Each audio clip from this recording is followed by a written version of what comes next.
Amém. Glória a Deus. Nós estamos aqui porque nós queremos mais de Deus na nossa vida. Amém? Nós viemos adorar Ele nessa noite. Vamos oferecer a Deus o nosso melhor. Amém? Oferecer o nosso louvor, a nossa adoração, nossa gratidão por tudo aquilo que Ele tem feito, por tudo que Ele vai fazer. Amém? Em nome de Jesus. Convido você a abrir a sua Bíblia comigo no livro de Josué, capítulo 6.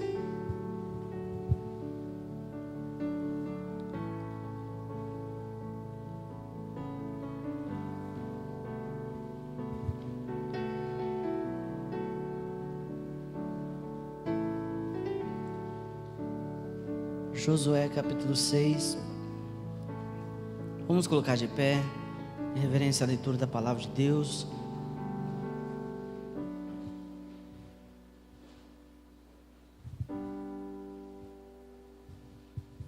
Todos acharam? Amém? Diz assim a palavra do Senhor: Ora, Jericó estava rigorosamente fechada por causa dos filhos de Israel. Ninguém saía, ninguém entrava. Então disse o Senhor a Josué: Olha, entreguei na tua mão Jericó, o seu rei e os seus valentes. Vós, pois, todos os homens de guerra, rodeareis a cidade, cercando-a uma vez. Assim farei por 6 dias.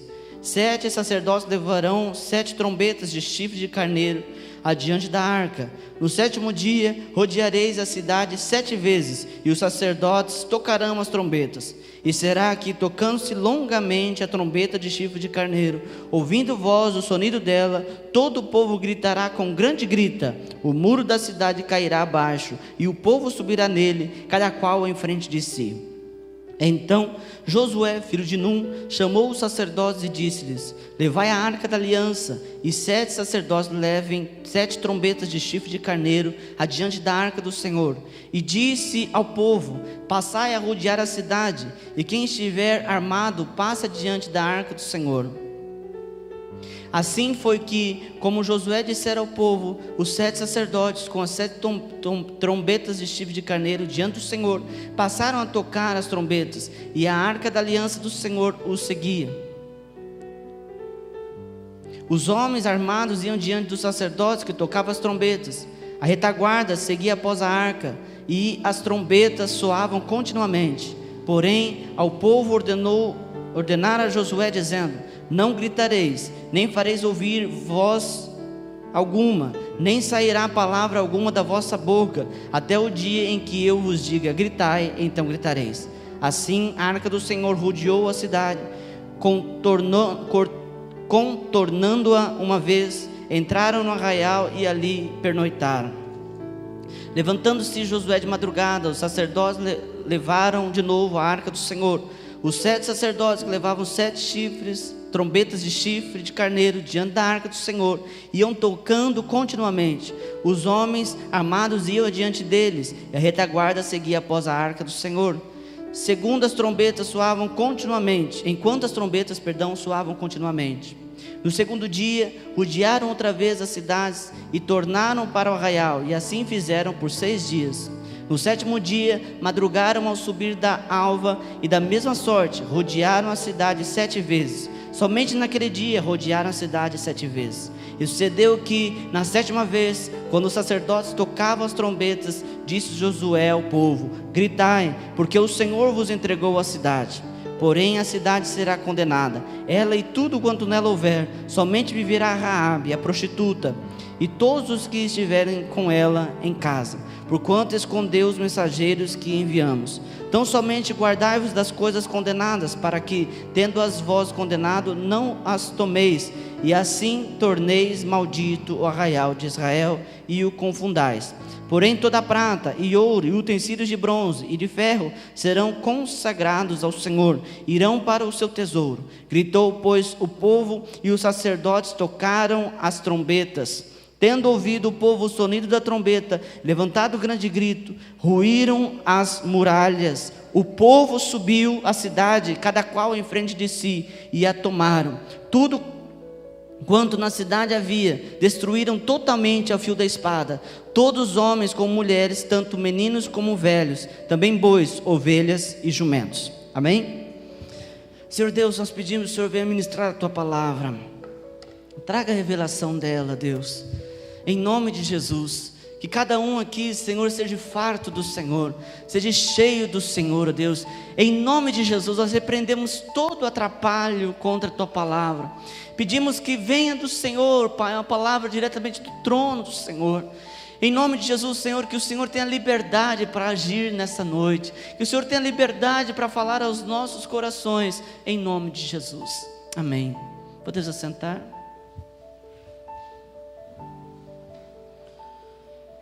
Deixe Deus falar com você, amém? Você se dispôs a estar aqui com esse tempinho confortável para cultuar, é claro. Um tempinho gostoso para adorar o Senhor, não é para ficar em casa, né, irmãos? Às vezes alguém olha um tempo desse e fala, nossa, eu debaixo da minha coberta, né? Mas não, nós estamos aqui para louvar e engrandecer o nome do Senhor, amém? Só Ele é digno de todo louvor, de toda a adoração. Deixa eu só dar os avisos para depois a gente não perder tempo e irmos para a palavra. Nós estamos, queridos, trabalhando na EBD, na Escola Bíblica Dominical, sobre batalha espiritual. Eu faria somente hoje, mas é um assunto tão polêmico, os irmãos falaram tanto, né? Acho que a irmã Maria foi a que mais falou, e ela não fala, então você imagina, né? Nós falamos bastante, os irmãos perguntando algumas coisas. Esse assunto de batalha espiritual é um assunto que tem muito conteúdo. Eu prometi que eu não ia fazer algo extenso, mas eu vou ter que dividir em duas partes. Então você que não participou esse domingo, você tem desejo de entender alguma coisa sobre batalha espiritual, domingo que vem às 9 horas da manhã a gente vai estar ministrando a segunda parte de batalha espiritual. Você pode ficar tranquilo que vai dar para você pegar, sem pegar o bonde andando, porque a gente nem começou a primeira parte do slide. Então são quase 30 slides e a gente nem passou a primeira parte. Então é muito bom a gente poder buscar conhecimento da palavra de Deus. É isso que nos faz crescer na vida cristã, amém?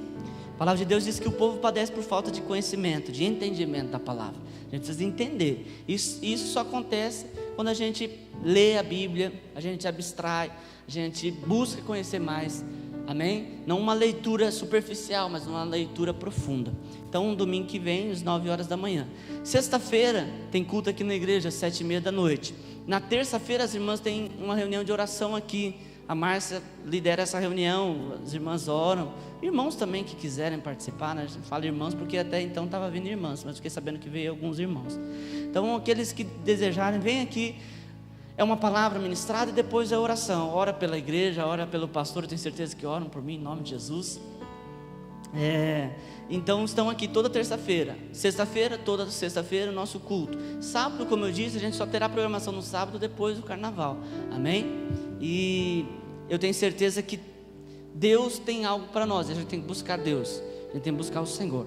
Outra coisa que eu preciso lembrar os irmãos para orar e colocar em prática. Eu falei domingo passado, a gente precisa urgentemente trocar as cadeiras da igreja, né? A gente tem 15 cadeiras já doadas, né? Então 17 a mesa, tem a Márcia. Então a gente tem 17 cadeiras, a gente quer comprar 50. Então, queridos, eu gostaria que você que puder ajudar, ajude. Você que pode contribuir, contribua. Você que não pode contribuir, ore, amém? Então pague um preço também de oração, para que Deus abençoe. Pastor, tem tanta coisa para fazer, tem um escritório para terminar, mas a gente precisa com urgência trocar as cadeiras, né? Eu sento aí eu que sou o pastor da igreja, sento com medo na cadeira de quebrar, porque eu já estou com quase 90 quilos, então não é pouco. Então é perigoso alguém se machucar, ou até mesmo pelo constrangimento, né?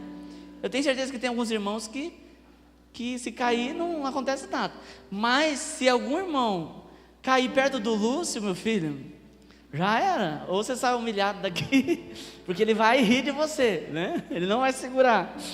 Mas então é só por precaução mesmo, amém? Então quem está perto do Lúcio aí, já cuidado.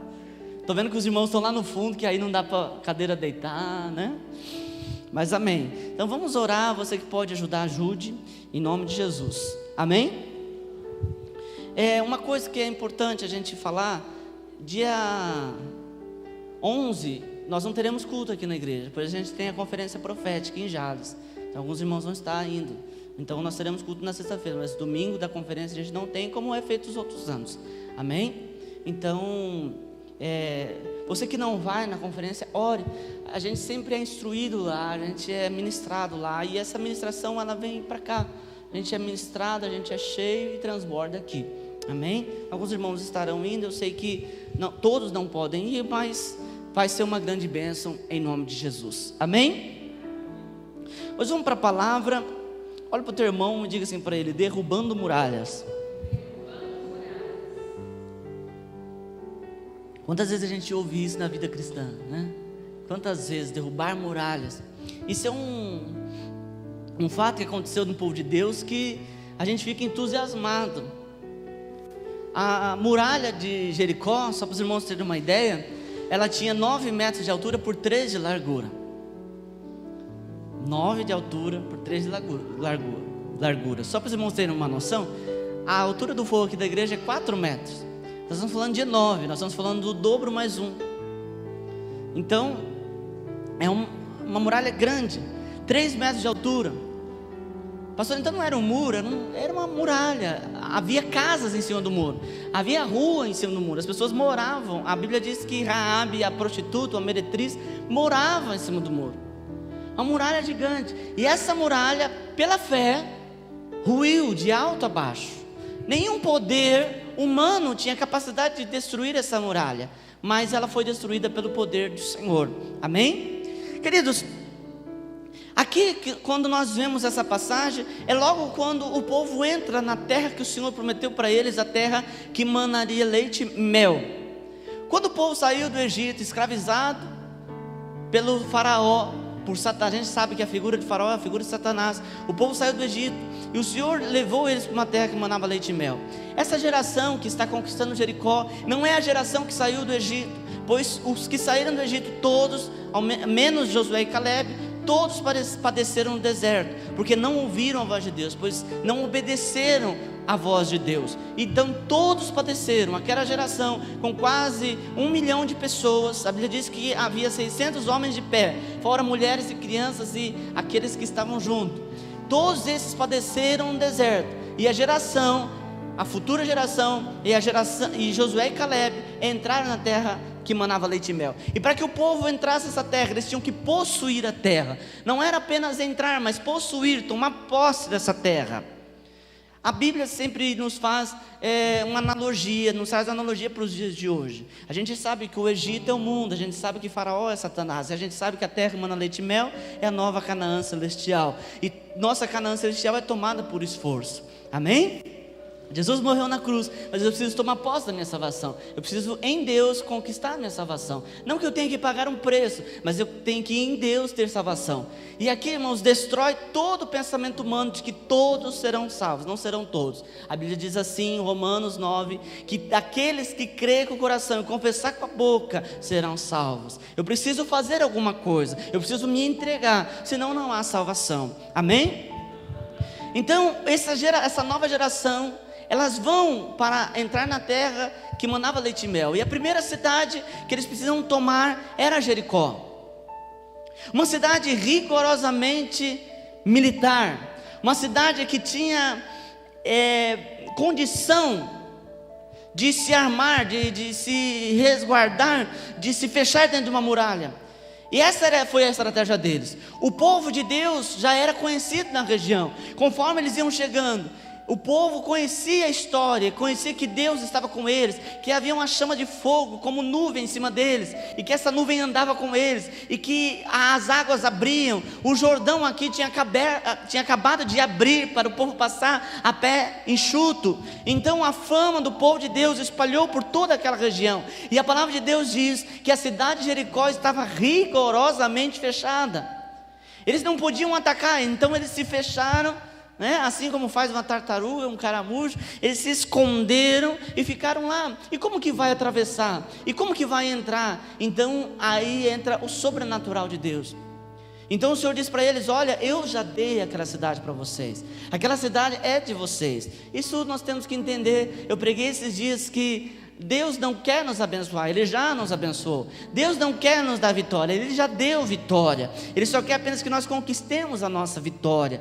Deus não quer derrubar a muralha, Ele já derrubou a muralha, mas Ele quer que você faça atos proféticos. Amém? Então o Senhor chama Josué e diz assim: eu já entreguei nas tuas mãos, mas eu vou pedir que vocês façam algo. E o Senhor disse: olha, vocês vão dar 7 voltas. Os sacerdotes vão à frente, tocando trombeta continuamente, a arca do Senhor atrás deles, e o povo vai em silêncio rodear 7 vezes, e na 7ª vez, no 7º dia, vocês vão dar 7 voltas, e vocês vão tocar a trombeta do chifre de carneiro, que é o shofar, e vocês vão tocar o shofar, e o povo vai gritar, e as muralhas ruirão.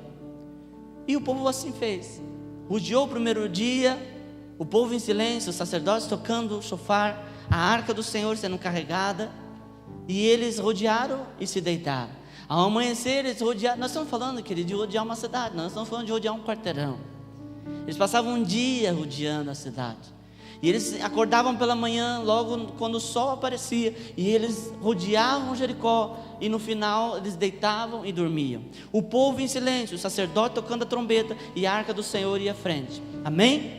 Eles fizeram 7 dias, e no 7º dia eles deram 7 voltas. Teve que apertar um pouco mais o passo, teve que andar mais rápido, e eles deram 7 voltas, e na última volta eles tocaram o shofar, e gritaram, e as muralhas caíram. Eles invadiram a cidade de Jericó, não pegaram aquilo que era condenado, pegou ouro e prata, e levou para a casa do Senhor, e possuiu aquela terra. Eles foram bem sucedidos, e Deus deu vitória. Amém? O que é interessante, querido, é nós entendermos o agir de Deus. Sempre na nossa vida a gente quer fazer por conta as coisas, a gente quer agir no lugar de Deus, a gente quer dar uma mãozinha para Deus, né? Isso é uma questão, para dar um exemplo, os irmãos, é como se fosse o nosso jeitinho brasileiro, né? Aí fora, nos outros países, na Europa, a gente é conhecido como o povo que dá um jeitinho, né? Que não paga multa, conversa com o guarda, que não paga o imposto, conversa com o fiscal, né? A gente é conhecido assim. E às vezes a gente quer fazer isso com o reino de Deus, a gente quer dar um jeitinho, a gente quer fazer alguma coisa que esteja ao nosso alcance, porque o ser humano sempre gostou de dominar, e ele sempre, isso é algo que Deus colocou no homem. Deus disse: dominai sobre a terra. E a gente tem essa necessidade de querer dominar, de ter controle, mas quando a gente vai para o reino de Deus, a gente tem que perder todo o controle. E isso que causa espantamento, que causa estranheza, porque a gente é acostumado a dominar, e quando nós vamos para as coisas que diz respeito ao reino de Deus, Deus diz: tira de você toda dominação e entrega para mim. Irmãos, Josué era um homem de guerra, ele era um chefe militar, e ele chega, eu fico imaginando Josué criando na mente dele estratégia para poder entrar em Jericó. Você imagina um militar sabendo que logo na frente ele tem que entrar numa guerra para destruir uma cidade. Ele com certeza armou frentes de batalha em sua mente, com certeza ele treinou, com certeza ele fez escola de guerreiro, ele preparou homens para a batalha. Mas quando o Senhor chega para ele, o Senhor diz: olha, eu vou fazer do meu jeito. E aquele homem que tinha o hábito, que tinha o costume de enfrentar as coisas na espada, agora tem que recuar e deixar Deus tomar o controle. Às vezes, irmãos, a gente quer algo que Deus tem para nós, um Jericó na tua vida, e aí você quer fazer do teu jeito, mas Deus, Ele vai à frente e quer que você permita que Ele faça. Amém? E eu coloquei aqui algumas coisas, querido, que a gente precisa cumprir para que as muralhas sejam derrubadas na nossa vida. Pastor, o que é muralha? Muralha é tudo aquilo que aos seus olhos é intransponível. Muralha é tudo aquilo que você precisa conquistar, que você precisa enfrentar. São os desafios que Deus coloca na tua vida para que você possa alcançar a vitória. E a gente tem desafios assim todos os dias, na área da saúde, na área financeira, na área familiar, em todos os aspectos a gente tem que enfrentar batalhas para poder vencer. A palavra de Deus diz que nós somos mais do que vencedores em Cristo. Não tem necessidade de Deus te chamar de mais do que vencedor, se você não tiver que vencer nada. Amém? O Senhor nos chamou para vencer. O Senhor nos chamou para conquistar. E nós temos isso todos os dias. Como eu disse, às vezes hoje você tem que enfrentar algo na área do seu corpo físico, na saúde. Ou às vezes você está enfrentando uma batalha financeira. O Senhor, entenda, em primeiro lugar, que o Senhor quer te dar vitória. Amém? Gostaria que você olhasse para a pessoa que está próxima de você e dissesse para ela: entenda, Deus já te deu vitória. Deus já deu. O que você precisa fazer é conquistar essa vitória. Amém? Não, eu repito, não é pagar um preço, mas é conquistar. Amém? Deus já deixou lá, pré-determinado, e você vai lá e toma posse dela. E uma coisa que a gente ministrou sexta-feira, eu gostaria de trazer aqui novamente. A gente precisa entender, queridas, as coisas do reino de Deus. Obedecer a Deus sem entendimento não vale a pena. Às vezes a gente acha que a melhor obediência é aquela que não questiona, mas no reino de Deus não é assim. O Senhor quer ser questionado. O Senhor quer que você faça as coisas entendendo o que você está fazendo. Nós ministramos isso aqui sexta-feira, e nós ministramos sobre Davi e Golias, que Davi não foi um inconsequente para enfrentar o gigante Golias, mas ele foi entendendo, porque ele experimentou o poder de Deus no urso e no leão. E assim como Deus fez no urso e no leão, Deus faria com Golias. O que nós precisamos entender, queridos, é que sem entendimento daquilo que Deus é, do poder de Deus, eu não consigo conquistar nada. Não consigo conquistar minha Jericó, eu não consigo que a muralha seja derrubada, eu não consigo ser curado no meu corpo físico, eu não consigo nem sequer ser salvo se não houver entendimento. Por isso a palavra de Deus diz que eu tenho que crer no coração e confessar com a boca. O coração, querido, fala da alma, mas a boca fala de entendimento. Você só produz aquilo que você entende, aquilo que você conhece. E a gente não pode, querido, ser crente sem entendimento. A palavra de Deus diz que havia um povo chamado bereano. Quando Paulo pregava, eles iam para casa e testificavam na Bíblia aquilo que Paulo tinha pregado. E por isso a palavra de Deus diz que eles eram os mais ilustres do seu tempo. O que eu tenho percebido, querido, que muitas vezes a gente tem adorado, a gente tem buscado, a gente tem ido à igreja, mas sem entender o que nós estamos fazendo. Se você perguntar para... posso dar uma exagerada aqui, mas se você perguntar para 50% dos crentes o que é adoração, eles não saberão responder. A maioria dirão que adoração é cantar. E isso, querido, não tem nada a ver com adoração. Por quê? Não estou criticando, eu estou dizendo apenas que não tem conhecimento, não tem entendimento. A gente precisa entender. Eu gostaria que os irmãos abrissem comigo Romanos 10. Os irmãos estão comigo, amém?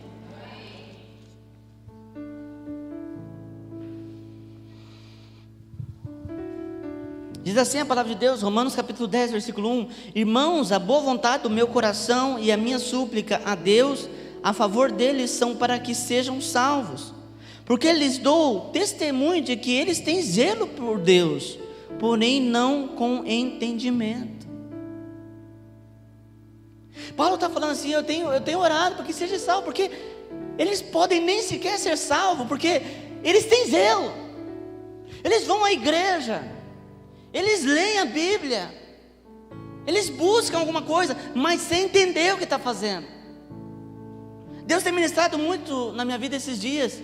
Querido, nós não chegaremos em lugar nenhum como igreja, nós não chegaremos em lugar nenhum como pessoas, como filhos de Deus, se nós não entendermos quem Deus é, se nós não entendermos o reino de Deus, se nós não entendermos a lei do processo. Um exemplo que nós podemos analisar, querido, é a vida de José. José era um homem que entendia. Se ele não entendesse, ele já tinha blasfemado contra Deus na primeira ocasião. Mas ele foi jogado no poço, ele não reclamou. Ele foi vendido, aliás, ele foi vendido pelos seus irmãos, ele não reclamou. Pastor, será que ele não tinha temor? Será que ele não tinha raiva? Ele tinha, mas ele entendia que Deus estava no controle de tudo. E quando ele vai para a casa de Potifar, ele é injustamente preso. E ele esperou sempre no Senhor. Pastor, a palavra de Deus não diz que ele esperou no Senhor. Me responda então, como alguém que não espera em Deus consegue mesmo na cadeia fazer o seu melhor? Só é uma pessoa que entende o que Deus está fazendo. E quando eu falo entender, você pode não entender como Deus vai fazer, mas você entende que Deus é poderoso para resolver problemas. Quando nós não entendemos, querido, quando nós fomos jogados no poço, ali a gente fica, não sai do poço, porque a gente acha que Deus não é capaz de nos tirar do poço. Mas quando a gente tem entendimento, a gente sabe que Deus pode operar. Às vezes você não sabe como, mas você sabe que Ele pode. Amém? 2 Timóteo capítulo 3,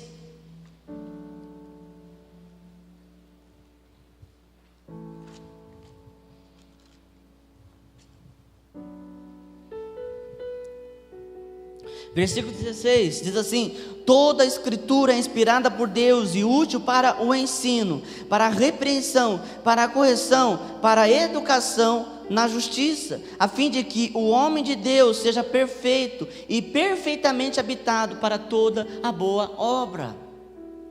O que a Bíblia está dizendo aqui, querido? Que nós temos que ter conhecimento, a gente tem que buscar em Deus conhecimento, entendimento, para que nós possamos enfrentar tudo aquilo que o Senhor colocar diante de nós no reino. Eu disse isso aqui esses dias, a gente nunca quer estar no crédito com Deus. A gente sempre tem, queridos, que estar suficientemente bem para que o dia mau venha e eu tenha reservas. Você tem que ter poupança no reino de Deus, e isso vem pelo entendimento. O problema, sabe o que é que eu vou te falar?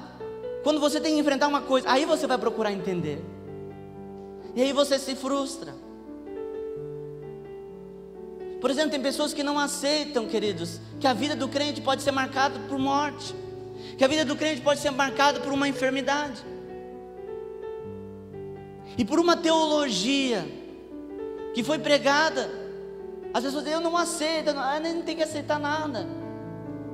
Existem enfermidades que o Senhor te cura, mas existem enfermidades que o Senhor usa para levar você para a glória. Que triste, pastor. Mas você tem que entender isso, que tudo está no controle de Deus. Se eu não conseguir entender que tudo está no controle de Deus, então, querido, eu não consigo dar um passo no reino de Deus. Olha para o teu irmão e diga assim: você precisa entender. A gente tem que entender o porquê que a gente vem aqui todo domingo, sabe? A gente tem que estar sabendo o que está fazendo. Você tem que se perguntar: por que eu vou na igreja todo domingo? Por que eu adoro? Por que eu leio a Bíblia? Por que Deus quer que eu leia a Bíblia? Deus poderia colocar a Bíblia na minha cabeça, mas por que Deus quer que eu leia a Bíblia? Deus já é Deus, por que Ele quer que eu adore? A gente tem que entender, e a gente busca isso em Deus. Amém? Por que, irmãos, homens de guerra rodiam uma cidade se não estivessem entendendo? Mas eles tinham entendimento, porque eles viram Deus abrindo um mar, o Jordão, perdão. Eles viram Deus abrindo o Jordão, eles viram Deus mandar um maná, e isso trouxe para eles entendimento. E quando Deus fala: vocês rodiam,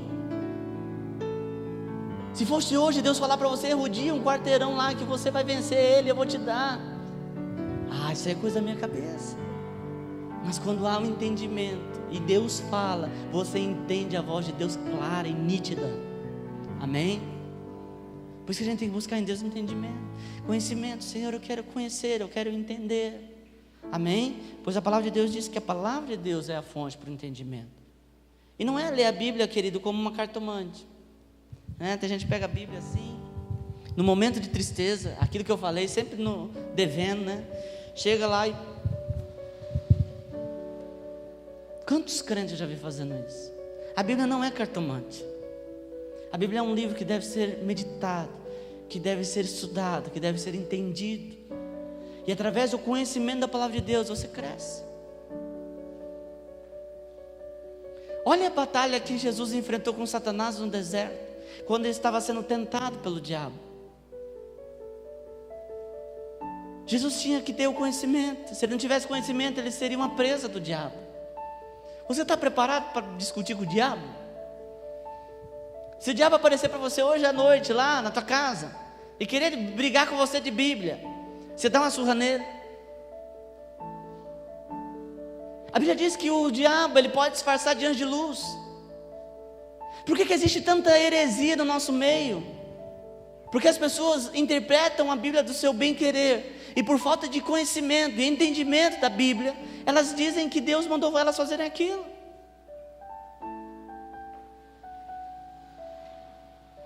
Irmãos, as pessoas ficam perguntando para a gente que é pastor, a gente ouve muito isso. Pastor, eu tive um sonho assim, é de Deus. Pastor, aconteceu isso aqui comigo, é de Deus ou é do diabo? As pessoas querem que a gente responda se é de Deus ou se é do diabo. É fácil você resolver isso. Tem base bíblica? Deus não vai te dar um sonho que não tenha base bíblica. Eu contei aqui, uma mulher uma vez me procurou, que ela teve um sonho, que Deus daria um homem para ela. Não é nem marido, era homem.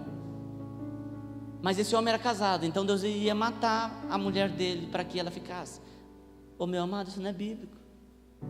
Deus não vai matar ninguém para ajudar você. E outra coisa, se Deus quer te dar um homem, né? Ele dá outro, por que Ele vai dar aqui que está casado? E a pessoa recebeu como uma visão de Deus, por falta de entendimento. Por falta de entendimento. Amém? Outra coisa, a gente quer derrubar muralhas, a gente precisa ter aliança. Olha para o irmão do lado e diga assim: precisa de aliança.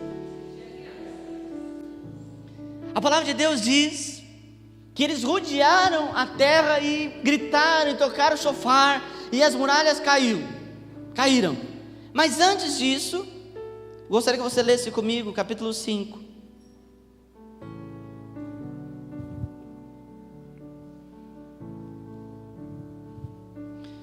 Capítulo 5, versículo 3. Então Josué fez para si facas de perderneira, e circuncidou os filhos de Israel em Gibeate Aralote. Foi esta a razão porque Josué circuncidou todo o povo que tinha saído do Egito. Os homens, todos os homens de guerra, eram já mortos no deserto, pelo caminho, porque todo o povo que saíra estava circuncidado, mas a nenhum deles que nascera no deserto, pelo caminho, depois de terem saído do Egito, haviam circuncidado.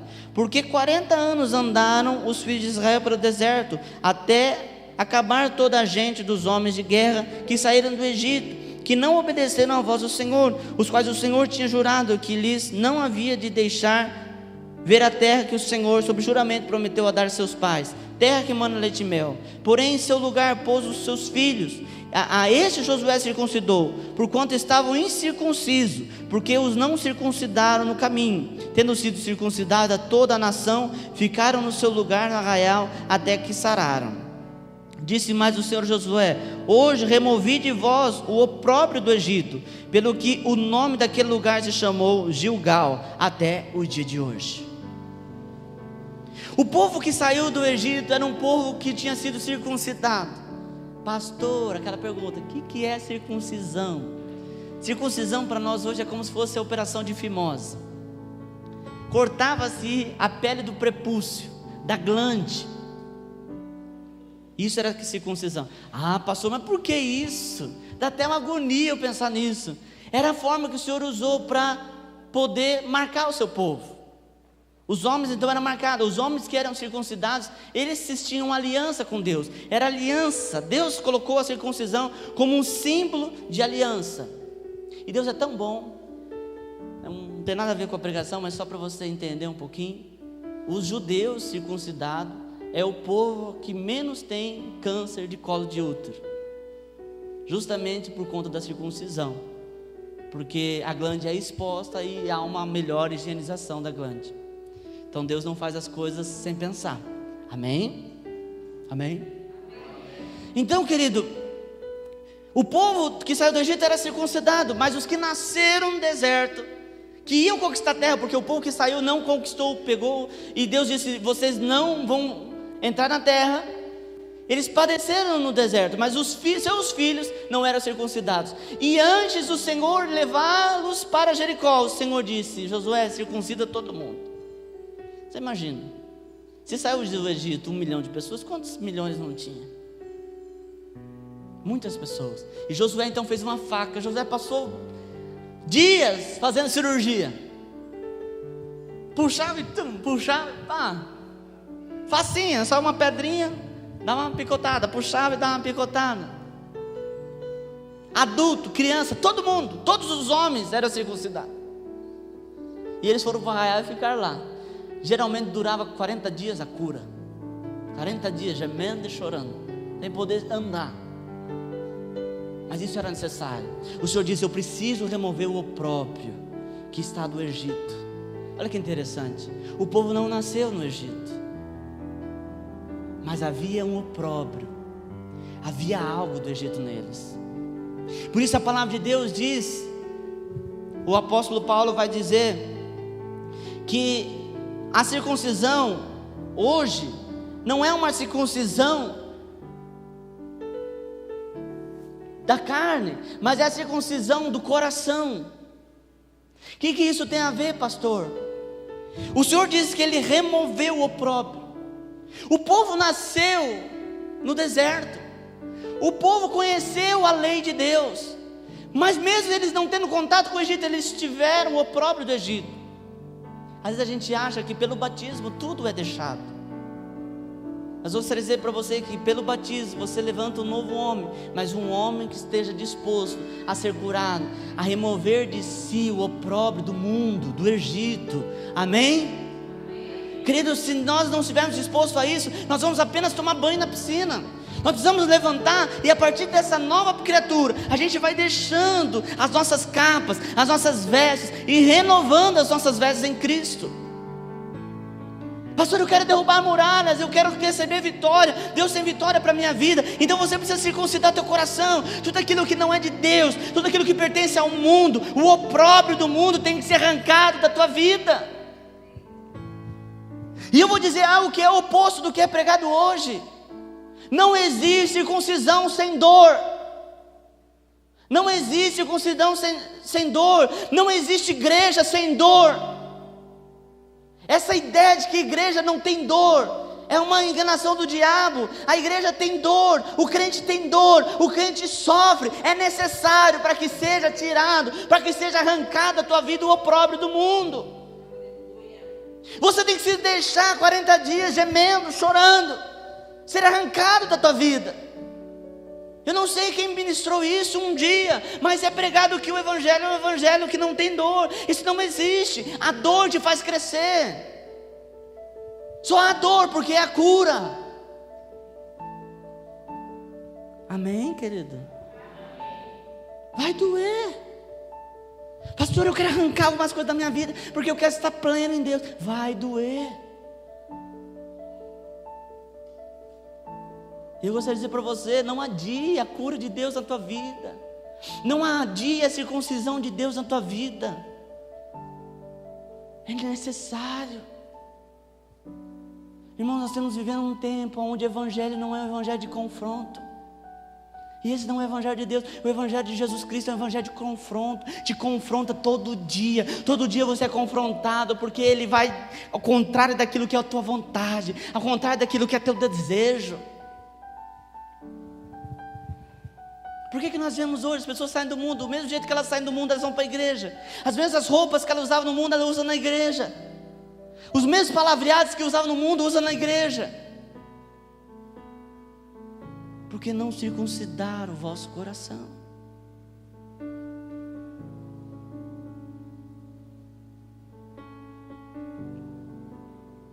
A gente precisa querer deixar Deus tirar de nós a pele do prepúcio. Vai doer, vai, porque quanto tempo você conviveu com aquilo? E quanto mais velho, mais dói. A pastora já está sabendo já. Meu filho, se for menino, no 8º dia será circuncidado. Ele não vai sentir. É uma microcirurgia. Tem que deixar Deus agir. Sabe o que acontece, querido? Deus derrama alegria sobre a nossa vida. Nessa hora, era a hora que nós somos anestesiados pelo Espírito Santo, deixar Deus curar, mas a gente não quer sair daquele ninar de Deus, a gente quer ficar lá. E Deus fala: eu preciso te curar. Não, agora não, vamos ficar aqui, Deus. Quem está entendendo? Vamos ficar aqui, Deus. E Deus fala: vamos te curar. Não, Deus, vamos ficar aqui. Aí aquela anestesia vai passando, e Deus fala: você não quis aquela hora, vamos agora. Você não quis quando você era menina, agora você vai quando você é adulto. Quando você é adulto, agora você vai. E aí dói. Por que tem muitas pessoas que começam a viver no Evangelho tranquilo? Eu costumo dizer que é anestesia. O Espírito Santo nos dá anestesia, e a gente fica pleno. E quando Deus começa a querer agir, as pessoas desviam. Tem muita gente que começou bem o Evangelho, mas não termina bem. Pensa aí, quando você se converteu, tudo era fantástico. Existem pessoas que falam assim: eu quero voltar ao primeiro amor, como eu me converti. Primeiro amor não é isso. Quando a gente se converte, querido, é quando você conhece aquela pessoa que você olha e fala assim: nossa, eu estou apaixonado por ela. Você não vê defeito, você não vê nada. Isso é algo do Espírito Santo para te atrair para o reino, amém? Você é atraído por Deus. Não que Deus nunca vai ser, mas Deus, aquele Deus é tão presente quando a gente se converte. Você quer sair expulsando demônio de todo mundo, você quer enfiar o Evangelho na goela da tua família toda, você quer quebrar santo, você quer fazer um regaço. Aí vai passando. Na vigília você é o mais tocado. Você via graveto pegando fogo, folha candescente. Aí vai passando o tempo. Vai passando o tempo, e aí Deus vai te tratando. A Bíblia diz assim, que nós somos videiros, e para que a gente produza, Deus poda. Amém? Se você fosse uma árvore, quem já podou árvore aqui? Uma plantinha, quem já fez poda? Eu faço sempre lá em casa. Eu gosto de fazer poda radical. Eu gosto de podar mesmo. Tem um dó. Mas eu olho a planta e eu sei que ela está sofrendo. Tem algumas árvores que elas choram. Tem árvores que aonde você corta, ela cria uma cola ali. Uma enzima cicatrizante. E ela sente isso pelo sistema nervoso dela. Ô pastor, vamos falar de biologia aqui. A árvore tem sistema nervoso. Você corta um galho, ela manda a enzima lá para cicatrizar. É porque ela sente. A poda de Deus a gente também sente. Tem gente que está bonito, você olha assim e fala: nossa irmão, você está grande, hein?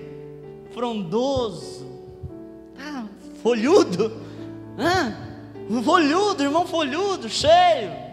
Estou falando de aspecto espiritual, amém? Aspectos espirituais, estou falando de gordura não. Aí seu irmão está frondoso, bonito, e você vai lá como Jesus foi na figueira. Deixa eu pegar um fruto aqui. Ué, não tem fruto.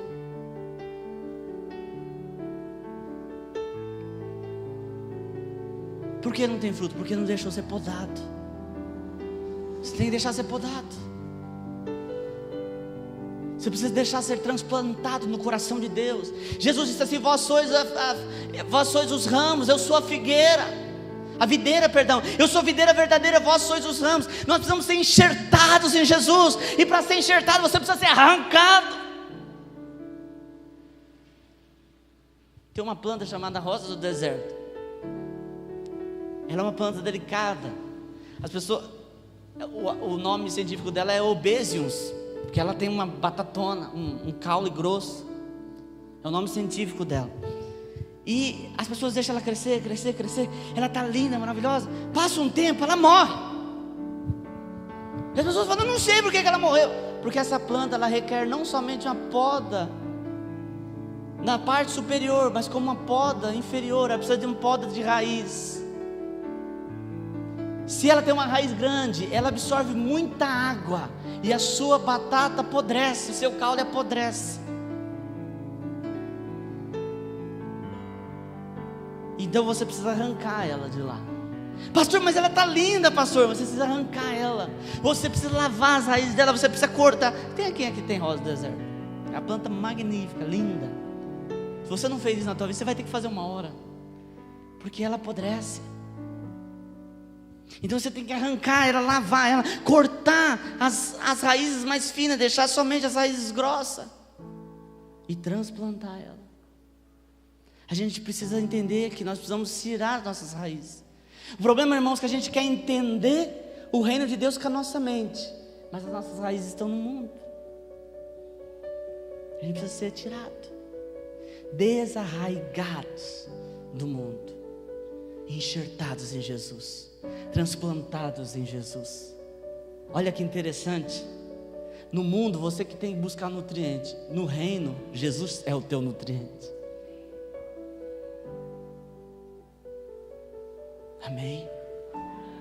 Isso é por meio da circuncisão do teu coração. Pastor, eu quero derrubar a muralha. Circuncida o teu coração, deixa Jesus te limpar.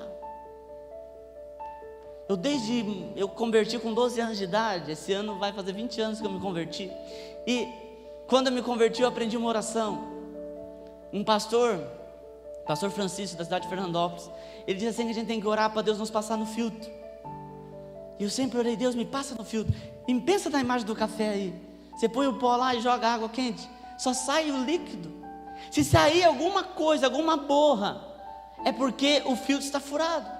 Mas o filtro de Deus é o Espírito Santo. Você tem que pedir: Espírito Santo, me passa no filtro. Existem coisinhas, querido, que a gente não dá valor, tão pequena, que no nosso passado aconteceram e que hoje te impede de derrubar a muralha. E você precisa passar no filtro do Espírito Santo para que seja tirado. Raiz de amargura são coisinhas que a gente não percebe. A raiz de amargura é uma raiz tão pequena que brota no coração.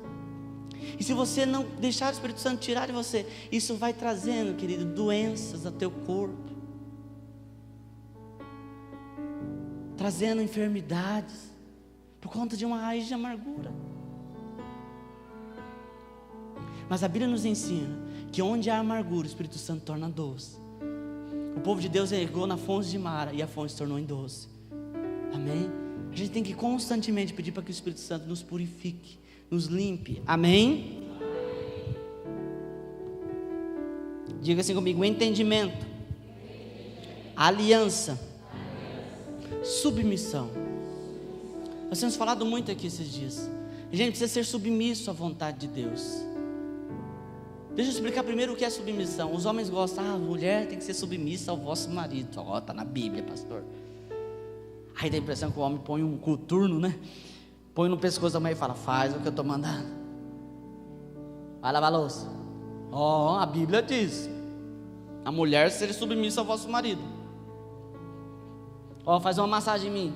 A Bíblia diz. Explicar o que é submissão. Submissão é, no caso, marido e mulher. A Bíblia diz que a mulher é submissa ao marido. O marido tem a missão e a mulher está sob a missão do marido. Isso é submissão. Sempre quando você querendo que isso soe machista ou não, seja tratado aqui, seja circuncidado aqui hoje. Sempre quando a mulher ocupa a missão da casa, vai dar errado. A mulher tem que ser submissa ao marido. Só que também, se o marido não entender a missão dele, todo mundo afunda. E a mulher pode se bater, a mulher pode se tribuchar, ela não consegue. Amém? A gente precisa, queridos, entender que a gente tem que ser submisso a Deus. Deus tem a missão. Deus não fala que você vai ficar sem nada, você vai ficar sem entender. Mas a Bíblia diz que a gente tem que estar, querido, entendendo o que Deus está fazendo, debaixo da missão de Deus. Amém? A gente tem que estar lá, crendo, querido, que Deus tem um propósito. Amém? Olha para a pessoa que está do lado e diga assim: precisamos ser submissos a Deus.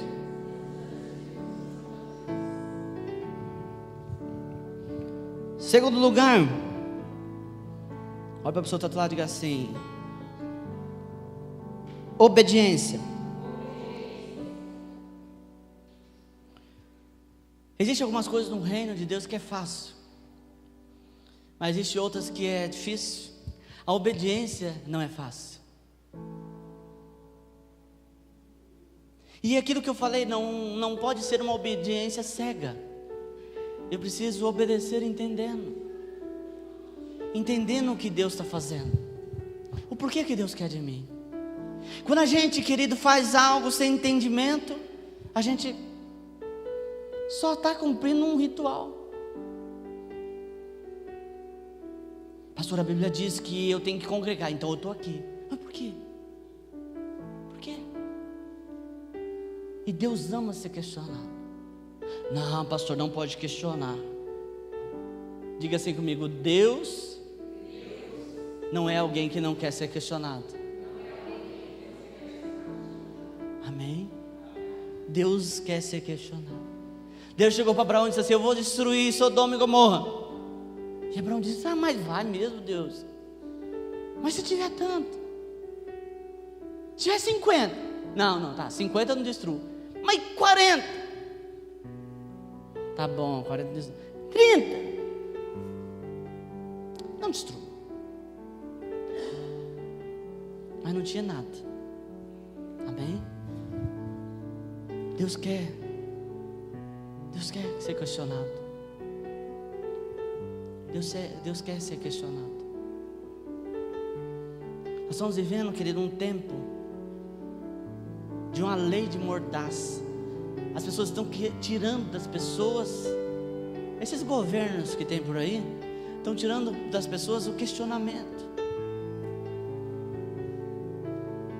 E estão ensinando as crianças a não questionar, apenas obedecer. Você pergunta uma criança e fala assim: por que você aprende matemática? Ela fala: eu sei lá, não serve para nada. Que ele não sabe mesmo. Pergunta uma criança e fala assim: e a química, legal? Física? Ele fala: Deus me livre, não gosto de química. É difícil achar uma criança que gosta de química e física. Porque lá na escola, a professora chega e fala: vamos aprender agora química e física. Professor, não, presta atenção, silêncio. Não pode questionar. Não se pode expor ideia. E é tão sério isso, querido, que o inimigo ele fica brigando entre ele mesmo. A gente tem na política a esquerda que acha que a gente tem que fazer tudo. Pode tudo. A única coisa que não pode para a esquerda brasileira é questionar ou ter opinião. E que engraçado, os liberais não podem ser questionados, porque a estratégia inimiga é confundir, é trazer dificuldade. Você fala assim, um esquerdista roxo, ele fala assim: sou a favor do aborto. Aí você fala assim, fala, não sou. Não pode. Mas não é tão liberal. É a favor do aborto, mas não é a favor de receber a minha opinião. E isso está impregnado na terra, no mundo. Com o reino de Deus não é assim. Deus quer que você questione. Por que, Deus? Eu não estou entendendo. O que o Senhor está querendo fazer? Como é que nós vamos fazer, Deus? Vamos conversar. Eu preguei domingo passado. O Senhor diz: vinde, razoemos. Vamos conversar. Deus quer conversar. Deus quer dialogar. Amém? Diga assim comigo: se eu quero vencer muralhas, eu preciso entender, eu preciso estar aliançado, eu preciso ser submisso, obediente, e eu preciso agir em silêncio. Pastor, agora eu não entendi. Questiona, agora é silêncio. Antes de Deus começar a fazer, você questiona. Quando Deus começou a fazer, você para. Você para. Mas a gente não para. O pai está com o filho no mundo. Aí o pai fica: Deus, meu filho está no mundo, meu filho está no mundo. E Deus olha e diz assim: eu farei. Nessa hora, cessa. Se Deus falou que vai fazer, vai fazer. Mas a gente continua. Quando você não fica em silêncio, é porque você está duvidando do poder de Deus. Fica em silêncio. Não, pastor, eu só estou orando. Não ore. Se Deus falou que vai fazer, Deus falou. Amém? O Senhor diz assim, ó, vocês vão odiar a arca. O sacerdote toca a trombeta, os demais, ó, silêncio. Ah, pastor, que legal, rodear em silêncio assim, é gostoso, né? Você imagina quem estava em cima do muro. Ah, mas vocês são bestas, hein? Fiquei sabendo que vocês abriram até mar lá para frente. Fica rodeando aí. Aqueles soldados com espada na mão. Ó. Vocês não vencem nada mesmo, hein? Ó, nem sequer fala nada. Eu fico imaginando os soldados aqui marchando e só dando uma olhada. Lá dentro deles, se eu pudesse. Se eu pudesse mandar uma pedra. Mas Deus falou para ficar em silêncio. Amém? E última coisa. Se a gente quer que as nossas muralhas sejam derribadas, a gente precisa entender que a arca do Senhor tem que estar à frente. A arca representava a glória de Deus. A gente precisa entender que a glória de Deus tem que estar em primeiro lugar. O que a gente faz deve ser para a glória de Deus. Como eu ajo deve ser um agir para a glória de Deus. O que eu falo deve ser para a glória de Deus. Simples, hein, pastor? Tudo dá glória. Vou dar glória, glória e está resolvido. Não é tão fácil. A Bíblia diz assim que na mesma fonte não pode jorrar água doce e água amarga. Uma boca que dá glória não é uma boca que profana.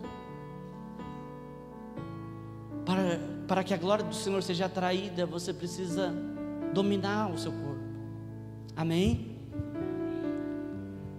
A glória de Deus precisa estar com você. Que jeito que eu atraio a glória de Deus, querido pastor? Através da oração, através da adoração, através da santidade, através do arrependimento. Durante muito tempo a gente orou, Senhor, que a tua presença seja real. Mas a presença de Deus não é importante, porque o Senhor diz, aonde estiver 2 ou 3 reunidos, lá eu estou.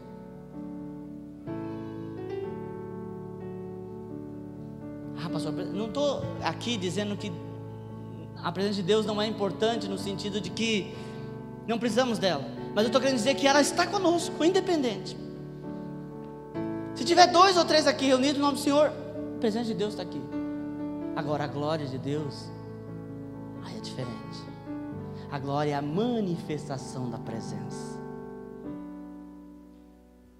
O que é melhor, você ter Deus do teu lado ou Deus se manifestando do teu lado? Às vezes, pastor, eu quero a presença de Deus. Deus pode se fazer presente, mas você precisa que Ele se manifeste. A glória de Deus é a manifestação de Deus. Quando a glória de Deus entra, quando a glória de Deus está no lugar, ali há cura, há milagres, há poder. E por que tem hora que isso não acontece? É porque Deus não está? Não, é porque Ele não se manifesta. Para que Deus se manifeste, Ele precisa ter domínio naquele lugar. Amém? Ele só vai manifestar no lugar que Ele tem domínio. Ou seja, a glória de Deus só vai se manifestar onde ela tem domínio. E nós precisamos dar esse domínio. Nós vamos atrair a glória de Deus. Amém? Durante muito tempo a gente achou que a gente tinha que atrair a presença de Deus já está aqui, por meio do Espírito Santo. Você vai para a tua casa, a presença de Deus é com você, porque Deus está com você. Amém? Ou você vai deixar Deus aqui? Não, você vai com Ele. Então você não tem que atrair a presença, você tem que atrair a glória. Amém? A manifestação do poder de Deus. E assim a gente vence muralhas em Cristo. Vamos colocar de pé?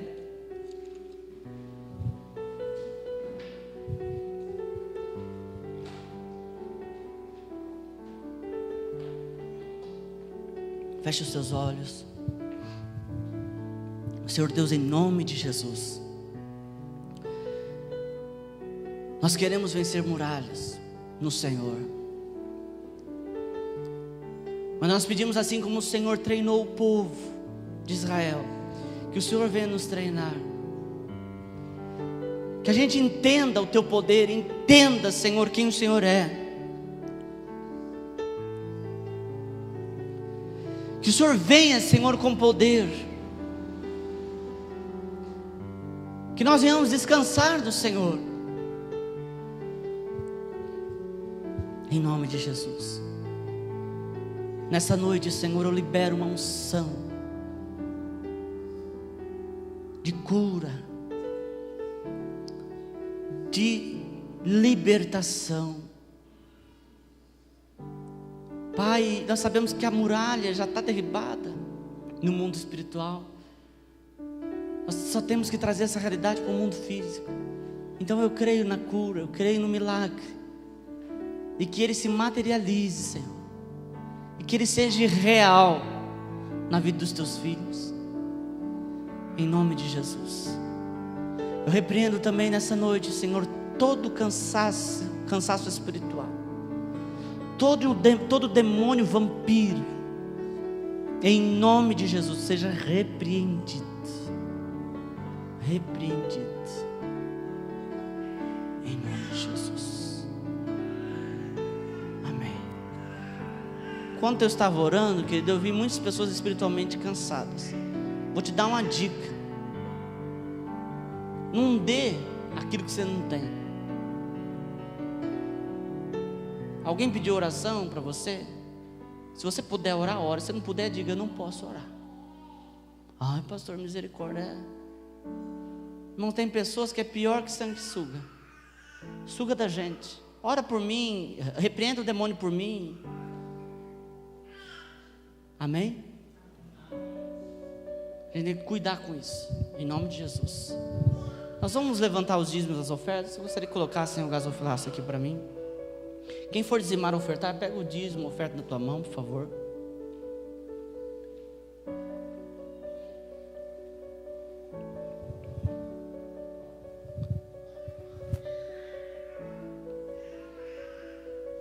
Eu vou orar agora pelos dizimistas, pelos ofertantes. Deus, em nome de Jesus, eu peço que o Senhor venha abençoar, Deus, a vida daqueles que forem dizimar, daqueles que forem ofertar, ó Deus. Peço que o Senhor venha operar milagre, em nome de Jesus. Que seus filhos sejam prósperos, que eles vejam o milagre financeiro, que eles vejam o agir do Senhor. Prospere, multiplique, Senhor, a semente dos teus filhos, que eles colham, Pai, a 30, a 60 e a 100 por um, conforme a tua palavra, em nome de Jesus. Quem for dizimar, ofertar, coloque no gasofilaço. Os demais, vamos dando a mão para a gente orar, encerrando juntos.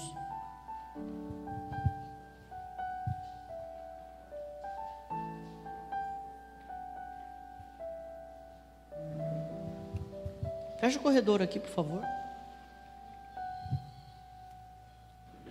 Isso. Vamos orar agradecendo a Deus. Quem foi abençoado aqui nessa noite? Amém? Eu orei por cura porque eu senti necessidade. Se você está com alguma enfermidade, eu declaro cura na tua vida. Amém? Em nome de Jesus. Senhor, muito obrigado, Deus, por este culto. Obrigado pela revelação que o Senhor trouxe para nós nessa noite. Obrigado pela oportunidade, Senhor, que o Senhor nos dá em fazer a tua obra. Obrigado porque nós estamos aqui te adorando, Deus. Eu coloco diante do Senhor, Deus, cada vida aqui. Peço a bênção do Senhor. E peço milagre, cura, libertação, renovo, em nome de Jesus. Pai, essa semana os seus filhos vão estar trabalhando. E eu peço que o Senhor venha estar indo à frente, abrindo os caminhos, Senhor, repreendendo o mal, que eles sejam abençoados, Senhor, no trabalho, que tudo aquilo que eles forem fazer, o Senhor possa estar direcionando, em nome de Jesus. Dá a tua bênção, a vitória, amém, e graças a Deus. Que Deus abençoe. Está encerrado. Cumprimente o irmão e a irmã com a paz do Senhor, amém. Que Deus te abençoe poderosamente.